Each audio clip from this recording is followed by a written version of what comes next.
Dear second prep students, it's my pleasure to welcome you all to a new lesson of English which is entitled Different Environments. أعزائي طلاب الصف الثاني الإعدادي، أهلا بكم في درس جديد من دروس اللغة الإنجليزية بعنوان Different Environments. Different Environments, Lesson 3. And let's start our lesson. Spotlight. هبدأ بأول كلمة معايا Spotlight. Spotlight means أضواء كاشفة. Like this one.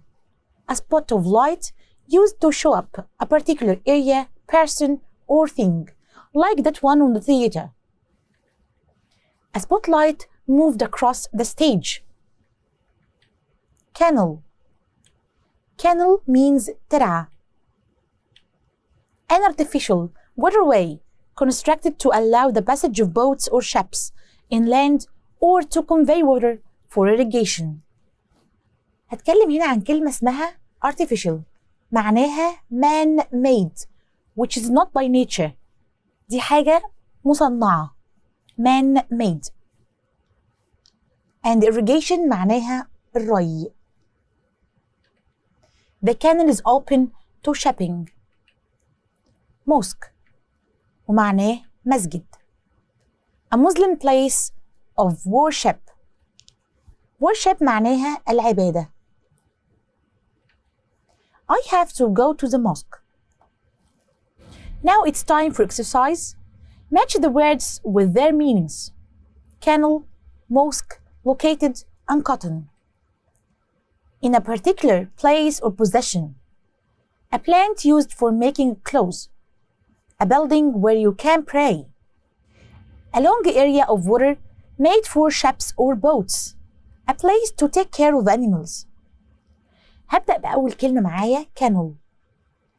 Do you remember what's the meaning of canal? معناها ترعة. So, canal is what? Canal is a long area of water made for ships or boats. Number 2, mosque. Mosque is a Muslim place for worship. واتفقنا worship معناها عبادة. مكان تعبد المسلمين. So, mosque is what? Is a building where you can pray. Pray معناها يصلي. Number 3. Located. Located means in a particular place or possession.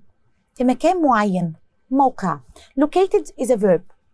So what about the noun? The noun is called location. And the last one, cotton, is a plant used for making clothes. Now it's time for reading. We are going to read about Port Said. Why is it famous? And what is it famous for? We are going to read about 2 cities. Let's read about the first city, which is Port Said. Read about these cities. What are they famous for? Spotlight on Port Said. Port Said is located in the northeast of Egypt. Located in موقعها. The city is known for its ships, which come and go from around the world. Why is it famous for? It's famous for its ships. Port Said is connected to Suez by the Suez Canal. Suez Canal معناها قناة السويس. يبقى Port Said is connected. Connected to معناها متصلة بيه. يبقى بورسعيد متصلة بالسويس عن طريق قناة السويس. Suez Canal. Many fish are caught in the sea near Port Said. يبقى there is fishing, which means صيد. Let's read about Tanta. Spotlight on Tanta. Tanta is located in the north of Egypt. Lots of cotton is grown in the area. The city is known for its delicious sweets. So, why is Tanta famous for? It's famous for its delicious sweets. Tanta's beautiful Al-Ahmadi mosque is visited by thousands of people every year. So, it's also famous for Al-Ahmadi mosque. The most famous place in Tanta is Al-Ahmadi mosque. Now it's time for exercise. Ask and answer the questions. Where is Port Said? The same question ينفع أقول where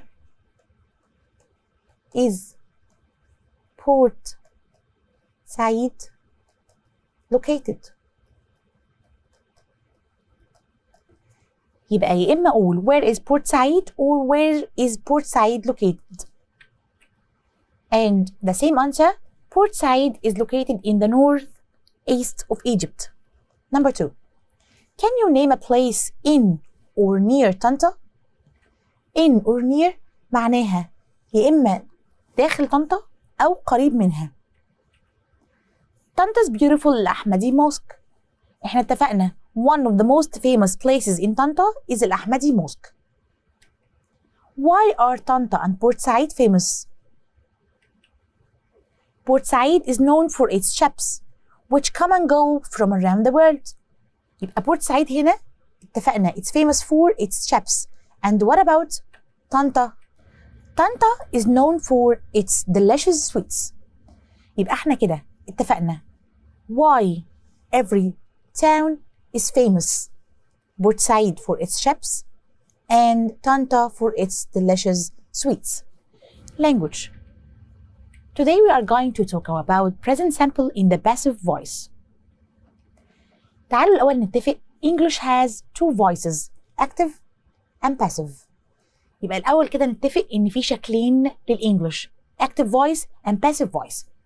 The active voice is used when the subject of the sentence does the action. يبقى أنا بتكلم في الأكتف لما يكون subject يعني فاعل الجملة does the action. In the example, A is a subject and B is the object. For example, my mom sings that song.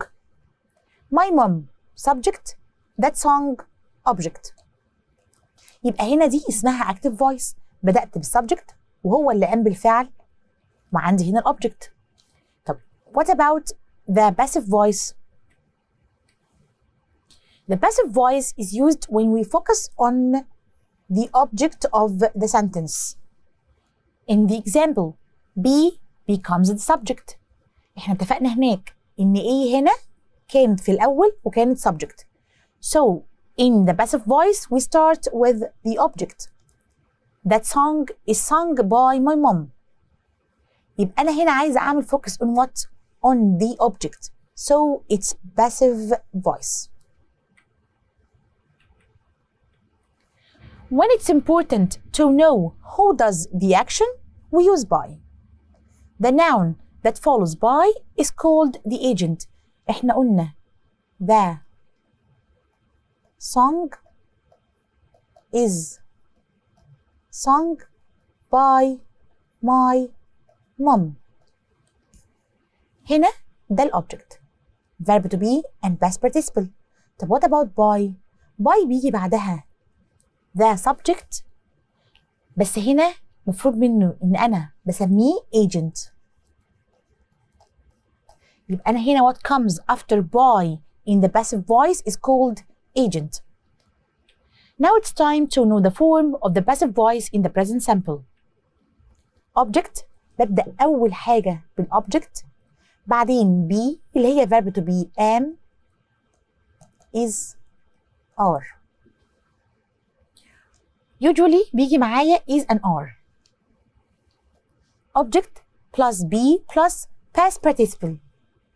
What's the meaning of past participle? Third form of the verb. Third form of the verb ده اسمه past participle. The teachers help the new students. It's active voice. طب أنا عرفت منين إن هو active voice؟ It starts with the subject. الجملة عندي بدأت الأول بالsubject جاي بعديه verb and the object. So it's active voice. طيب what about the passive? The new student is helped by the teacher. بدأت هنا بالobject be and the third form of the verb so it's passive.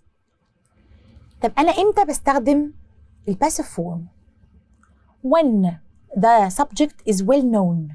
يعني لو أنا عندي الفاعل معروف or it's not important أو مش مهم إن أعرفه. يبقى أنا بعمل الباسيف فويس ده when we deal with a well-known subject or an important subject. It's time for exercise. Choose the correct verb. The farmers around here grow or are grown many vegetables. هنا بدأت السنتنس ب subject. So it's an active voice. Grow. The farmers around here grow many vegetables. Number 2. The museum visits or is visited by lots of people every year. هنا the museum. Object or subject? تمام, it's an object. So it's a passive voice. يبقى the museum is visited by lots of people every year. Number 3. The city is known or knows for its beautiful buildings. The city, subject or object? Object. يبقى the city is known for its beautiful buildings. Number 4. Alexandria locates or is located in the north of Egypt. Again, Alexandria is what? Is an object. So, is located in the north of Egypt. Now it's time for a new exercise. Correct the underlined verbs. يبقى أنا عندي الجملة هنا. The underlined verb is not right. And we have to correct it.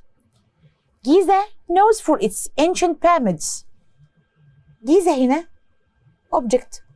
When we start with the object, it's a passive voice. So the right answer is Giza is known for its ancient pyramids. يبقى أنا هنا in the passive voice حطيت be plus the third form of the verb. Number 2. Farmers are grown a lot of oranges along the river. Farmers المزارعين is subject.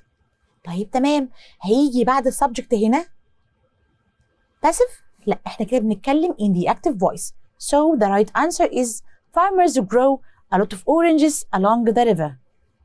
Number 3. Thousands of fish catch every day. أنا هنا thousands of fish object. So it's a passive voice. The right answer is thousands of fish are caught every day. يبقى أنا هنا حولتها للpassive voice اللي هو be and the third form of the verb. Number 4. Mr. Taha has remembered for his funny stories. أنا هنا عايزة أقول إن الناس بتفتكر مستر طه بالحكايات المضحكة بتاعته. طيب تمام, إحنا بنتكلم the passive voice in the present simple and the form is what? Be plus the third form of the verb. طيب هنا تبقى إيه؟ Mr. Taha is remembered for his funny stories. Is and the third form of the verb. Number 5. People are played football all around the world. طيب هنا people. People is a subject. So it's an active voice. People play football all around the world. Cotton clothes made in Egypt. Cotton clothes is an object. Not a subject. يبقى ده هنا passive voice. Passive voice in the present simple. تمام. Be plus the third form of the verb. So the right answer is cotton clothes are made in Egypt. Writing. Write a paragraph of about 90 words about your city. Include the following information. هو هنا طالب مني paragraph من حوالي 90 كلمة عن your city. يعني مدينتي. Where is it located? What is visited by your tourists? What is grown or made there? What is the place also known for? And it is a suggested answer. دي مجرد إجابة مقترحة. You can write your own words and write your own paragraph. My city. لازم أعمل هنا title for the paragraph. My city. And we have to leave a space at the beginning of it. We all live in towns and cities, and each of us have a linking to a specific town or a city. I like my town very much, and it is well advanced. Some cities are filled with the smoke, noise, and peace-breaking rules. But my city is definitely different. My city has the best schools, colleges, hospitals, and well-known parks. We are known for our food and hospitality. We have tourists from across the globe who come and visit this quiet and beautiful city. Very famous monuments of people in history are carved into large stones across various parts of my city, with perfect roads that are guarded by street lamps and looming trees. My city is one amongst those cities that are certified as eco-friendly. People who live here are not accustomed to cars and bikes that they buy. They are encouraged to use public transport. The tourists can be seen moving around in cycles, admiring our tall buildings and standing in awe in front of our monuments. Let's see the new words. Peace-breaking rules. Peace معناها الهدوء أو السلام. And schools المدارس، الجامعات والمستشفيات. Hospitality معناها الاستضافة، حسن الاستضافة. The globe means the world، يعني العالم. Monuments of people آثار curved into محفورة. Various parts أجزاء متفرقة أو متنوعة. eco-friendly صديقة للبيئة. and public transport المواصلات العامة.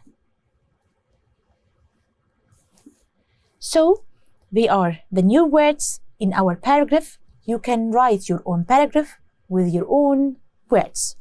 Now we have come to the end of this lesson. Goodbye everybody, and we will soon meet again to start a new lesson. وبكده أعزائي الطلاب نكون وصلنا لنهاية هذا الدرس، وإلى لقاء قريب مع درس جديد.